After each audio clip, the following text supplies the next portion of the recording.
Good morning. How you guys doing? I hope everybody is having a great day. Hey, you guys are asking a lot of really great questions. I love the way you're giving me specific foods and you're being very interactive in our group, and I appreciated it. I am going to take that information and I am going to turn it around now and give you sort of this bonus video that I hope starts to make a little bit more sense on things. So let me share my screen here. And what we are going to, what I wanted to share with you guys is sort of some of the specifics about sugar, but also I made you guys a spreadsheet that I'm going to be sharing in the group, a link to share in the group. And we're going to go over that after I go over this. But this is some really very important information because sugar doesn't just have these physical effects, but there's this connection with our brain and our emotions. So we talked briefly before, we're up to 150 pounds. It's actually over that, 150 pounds a year average for the consumption of sugar by each American. That's the average. Less than 10% of those calories from sugar should be from sugar in your diet. I prefer we get that down around 5%. Now, the reason I say that is, and it can be very difficult to do and maintain, is a lot of folks coming to me for help and assistance, they haven't really put this connection together when they've sort of become chronic dieters. And so what happens is there's a disconnect because now the focus seems to be more on sugar than carbs in general. And in this disconnect, these folks have chronically dieted and now they're become super sensitive. I call them hypersensitivities to the sugar. So certain individuals have this. So we'll do like a stair stepping down. Sometimes we can just sort of try to lower it quickly. The quicker we can get it down under the 10% and potentially lower, maybe for a little bit, is the faster we're going to see the body shift into that fat burning mode. We're going to burn up the circulating blood sugar, the glucose in the blood. And we start to see results. So if somebody's sort of unmotivated and this isn't going to work for me, we start to see some results a little bit quicker. And so also keep in mind that sugar is 8 times more addictive than cocaine. So I really do question the prevalence of sugar in our diet, but also as parents, grandparents, aunts, uncles, how we're interacting with sugar and what we're sort of reinforcing to our younger generations about sort of sugar and behaviors. Well, hey, Johnny, you were a good boy today, so here's your candy. I hate to say it, but if we take that connection to now, as Johnny grows up, Johnny had a good day, so now maybe Johnny doesn't want the Hershey Kiss, but maybe Johnny wants a couple beers. So, we want to look at how we're sort of making the connection and how we pass this down to our next generations. So also too, sugar and the emotional triggers. I want to challenge you guys as we're going through this sugar detox, no Easter candy challenge, is when you are ready to reach for whatever it might be for you, whether it is sugar, whether it's something higher carbs, whether it's some justification, glass of wine, a beer, dessert, something. Typically, there's an emotion that's experienced that is driving that behavior. And the emotions tend to be you're hungry, you're angry, you're lonely, or you're tired. Hungry, angry, lonely, tired. Okay. We can also put anxiety in there, that you're stressed, you're bored, and potentially that you're thirsty for those folks that are getting more carbs and sugars out of beverages.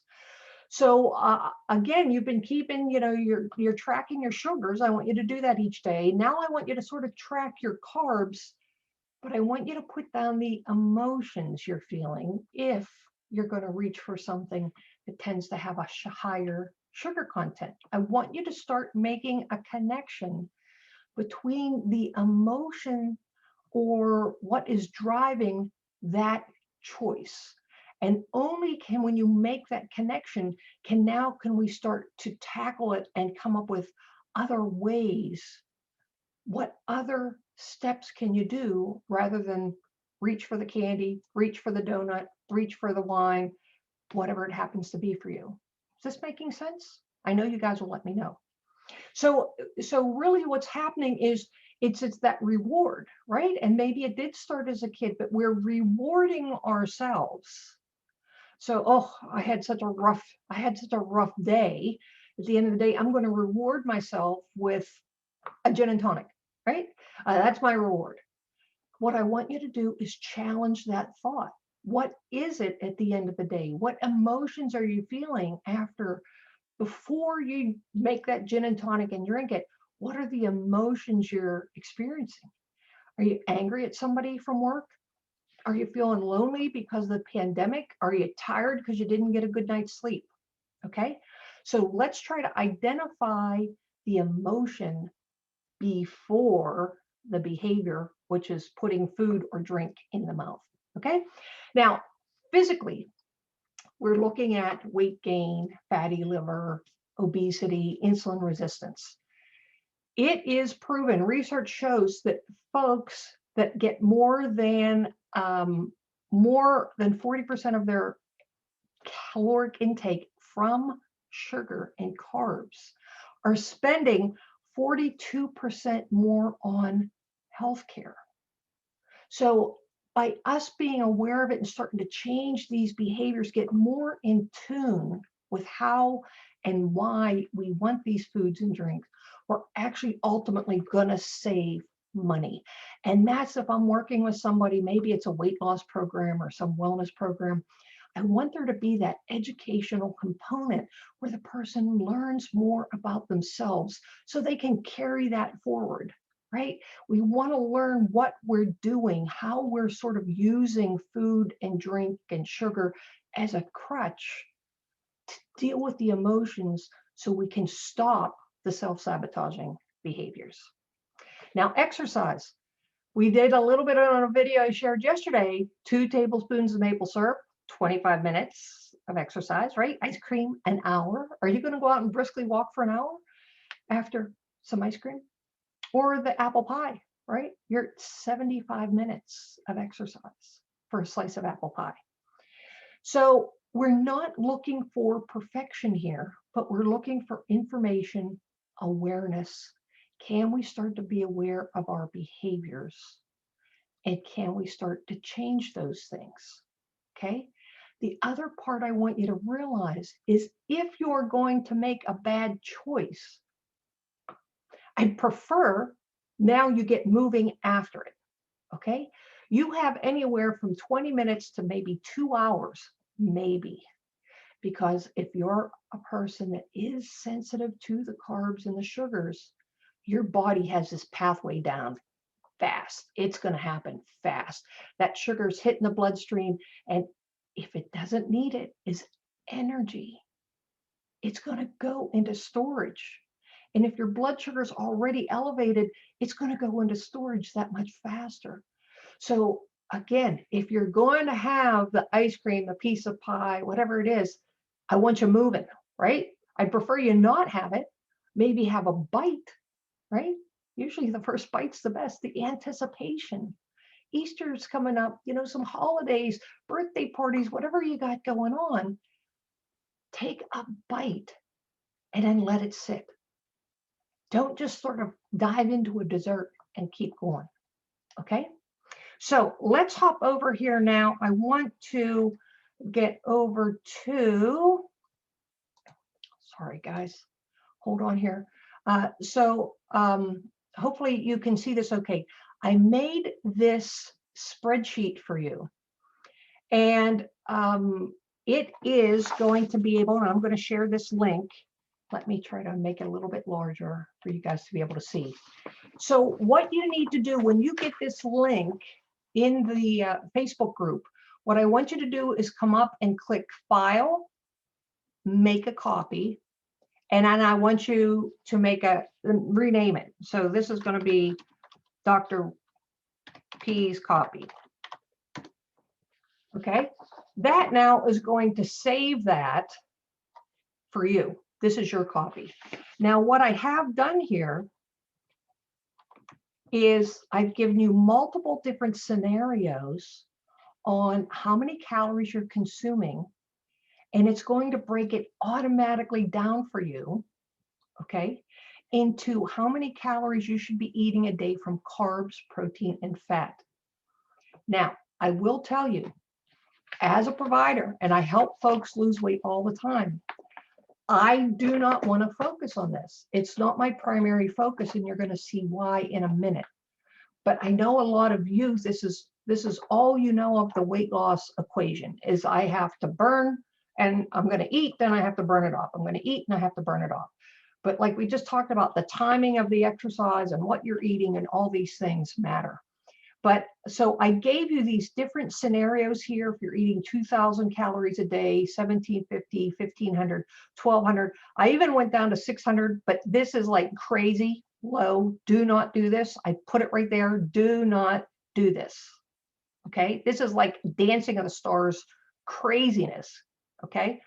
So if you want to come up and change this, say this 1,750, you want to change this to 1,800. Watch these numbers. Watch these numbers right here.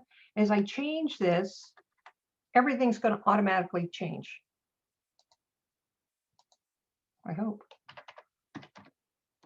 There we go. Yeah, automatically change. Okay. So this is going to let you know then how many carbs, depending on calories, in a day. The 30 grams of fiber, I keep that constant. I keep that constant because that is the amount we need to shoot for and get close to. And we're not doing a very good job of it in this country. And that's why we're seeing digestive cancers and all these digestive issues, because we just don't get there consistently. So no matter what caloric intake, I want 30 grams of fiber a day. Try and get there. That's 9 fruits and veggies, and fruit don't have a lot of fiber in them.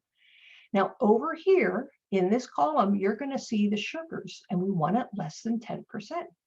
So if you have 800 carbs you're allowed in a day, you get less than 80 sugars. If you're more, and most folks are in this 15 to 1800 range in here, if you're at 1,500 calories a day and you're eating 600, you're allowed 600 carbs in a day, you're allowed less than 60 grams of sugar. Okay, so you get to play around with this and make this your own. Now over here, I want you to see, here's the instructions, how to do it, make a copy, only play with the numbers in blue. If you change anything else, you're gonna goof it up. If you don't make the copy, you will change the master copy and you will screw it up for everybody. So please follow these instructions. Now, I did take some of your foods that folks were sharing what they were eating, and I put in here the calories, the carbs, the fiber, and the sugar, because I wanted you guys to be able to see how remarkable this is. So apples are healthy, right? Pears are healthy. Here's the calories for them. Here's the carbs, but look at the sugar content. The reason, if you compare an apple or a pear with something like a sugar donut and ice cream, you're thinking, well, they have just about the same amount of sugar, but at least they have some fiber. And the fiber and the protein found in them are going to be what stabilizes blood sugar. And we need so much fiber in a day, right? The 30 grams, we've got to get there. So I want you to see that. So we're looking at it as if foods are man-made. If it comes in a package, if it's in a box, if it's typically in the frozen section, not always, because you can have frozen fruit and vegetables. Anything in a box or a package is man-made. We don't really do that great making food. We put preservatives in it. We put junk in it. We put sugar in it to make it taste better. If it comes from God, which is going to be more in the produce aisle, it's more natural. And it's going to have the perfect balance of fiber, protein, sugar. Okay, that's a general way of how I want you guys to start to look at your food. If it's in a package, I want you to think twice, and I really want you to look at how the makeup is, what the sugar is. Now, a couple of other things. We're going to, in a few days, we're going to get there, the alcohol. Say you're going to have beer, and I used a specific one here. You're going to have some wine. Here's the calories, here's the carbs, but look, no sugars. So then you think, there's no sugar in there. I get to have as many glasses of wine as I want. But the reality of it is these are empty calories. And if any of you are out there imbibing, you know, the more of the wine, the beer, the Tito's that I talked about, Tito's and tonic, and those things go in, now you're getting the munchies. And what do you get the munchies for? Carbs. So we have to watch this because it becomes a feedback loop. Not only, you might not be getting sugar first round, but if it's not giving you any nutritional value, but it's going to make you crave more carbs, sooner or later, chances are the sugar is going to go in. The other part, what I want you to realize here is we're focusing on sugars. Sugar leads to the fatty liver, prediabetes, diabetes, insulin resistance, obesity. This is where there's a disconnect and we lose track. If we don't pay attention, though, to the number of carbs in the day, the carbs lead to the stubborn body fat. These carbs are still going to be turned into fat. The sugar just gets it there faster. The carbs are still turned into energy in the body, and if it's not burned in that 20 minutes to possibly 2 hours, it's stored as fat, and it's stubborn fat, right? The sugars spike the blood sugar. The carbohydrates are in there, and man, and so it's going to be stored as fat. The carbs are going to elevate triglycerides. So if I work with any of you guys, and I'm talking to you about your cholesterol and your triglycerides, you know that I say I don't get really excited when I first get someone's labs about the cholesterol level.